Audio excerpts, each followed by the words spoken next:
Quan pensem en càncer, imaginem un bony o un tumor en alguna part del cos. Però i el càncer de la sang? Els càncers hematològics afecten a les cèl·lules sanguínies com els glòbuls blancs i no formen tumors com a tal.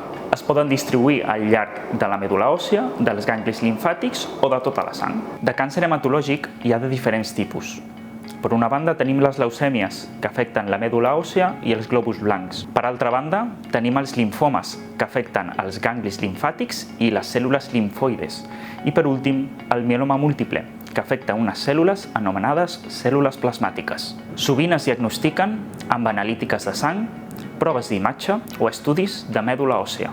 Molts cops es detecten per cansament extrem, infeccions freqüents, debilitat extrema i inflamació de ganglis. Tot i no veure'ls, també són reals i poden arribar a ser greus. Per això, molts necessitaran tractaments com la quimioteràpia, la immunoteràpia o fins i tot un trasplantament de medul·la òssia. Encara que el càncer hematològic no es vegi, també és real.